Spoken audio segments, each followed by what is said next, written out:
Hello student, यहाँ पर एक क्वेश्चन है। Which of the following statements are correct regarding skeletal muscles. Skeletal muscles के लिए बेसिकली यहाँ पर चार स्टेटमेंट दिए गए हैं। कौन सा इसमें पूछ रहा है सही। तो पहला अगर ऑप्शन हम जाते हैं कि muscles are held together by collagenous connective tissue called the fascicle. Basically क्या करते हैं, इसको लिखा है फेसाइकल। तो यहाँ पर ये जो स्टेटमेंट लिखा है फेसाइकल, वो कहीं ना कहीं गलत है, क्योंकि आप अगर एनसीईआरटी की लाइन पढ़ेंगे तो जो मसल्स फाइबर्स होते हैं, मसल बंडल्स जो होते हैं, वो सब के सब जुड़े हुए होते हैं और एक जगह पर इकट्ठा होते हैं। उस स्ट्रक्चर को बेसिकली हम लोग क्या बोलते हैं, फेशिया।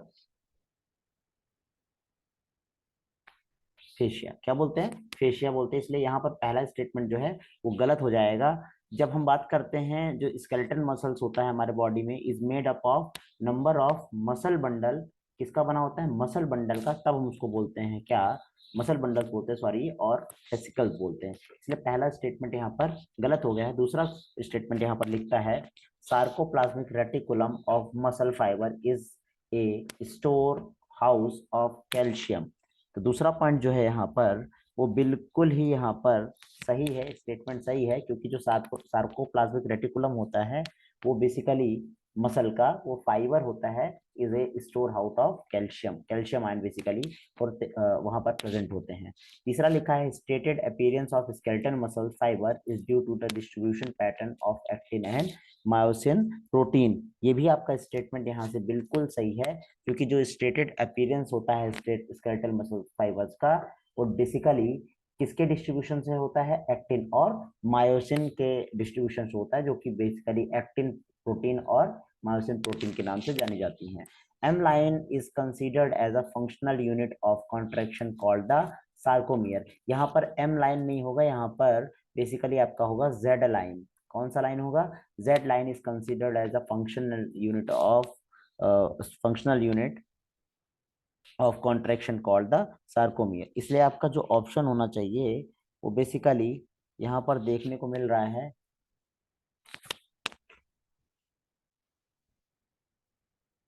जो करेक्ट आंसर आपका होगा बी एंड सी देखने को मिल रहा है।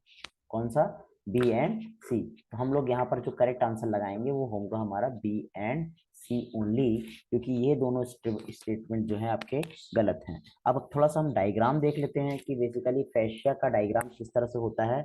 जैसे मान लीजिए आपका ये एक मसल बंडल है, ठीक है, ये इस तरह से एक मसल बंडल है और उसमें ढेर सारे यहाँ पर स्ट्रक्चर्स बने हुए हैं, जिसको हम लोग फेशिया कह सकते हैं।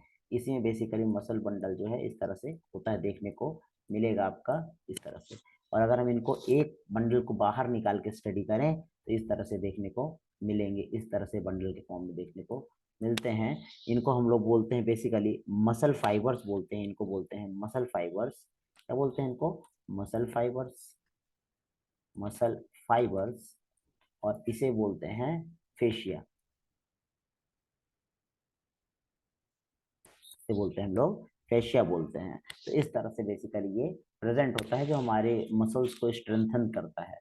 और जब हम बात करते हैं यहाँ पर सार्कोमियर की फंक्शनल यूनिट की, तो बेसिकली यहाँ पर जो हमारी जेड लाइन होती है वो फंक्शनल यूनिट होती है। और आप लोगों ने देखा होगा कि जेड लाइन जैसे आपका ये आपका एक लाइन है और एक ये लाइन है, ठीक है। और यहाँ पर बीच में आपके बैंड प्रेजेंट होते हैं कुछ इस तरह से, ये देखने को मिलता है अरेंजमेंट, इस तरह से प्रेजेंट होता है। तो ये सेंटर वाली जो गैप दिख रहा है, ये बेसिकली आपका ये जो गैप दिख रहा है, इसे हम एच जोन कहते हैं, एच जोन रिप्रेजेंट करते हैं। ये आपका जेड लाइन है, जेड लाइन, और ये भी आपका जेड लाइन है। और ये बीच की जो यूनिट होती है उसे हम लोग यहाँ पर ऐसे लिखते हैं, और इसको एनसीईआरटी ने ही डिफाइन किया है, इसको कहते हैं सार्कोमियर। तो ये इस तरह से स्टेटमेंट है। इसलिए दोनों स्टेटमेंट जो है आपके पहले और डी वाले गलत हैं, बाकी आपके सारे स्टेटमेंट सही हैं। I hope you understand this, thank you.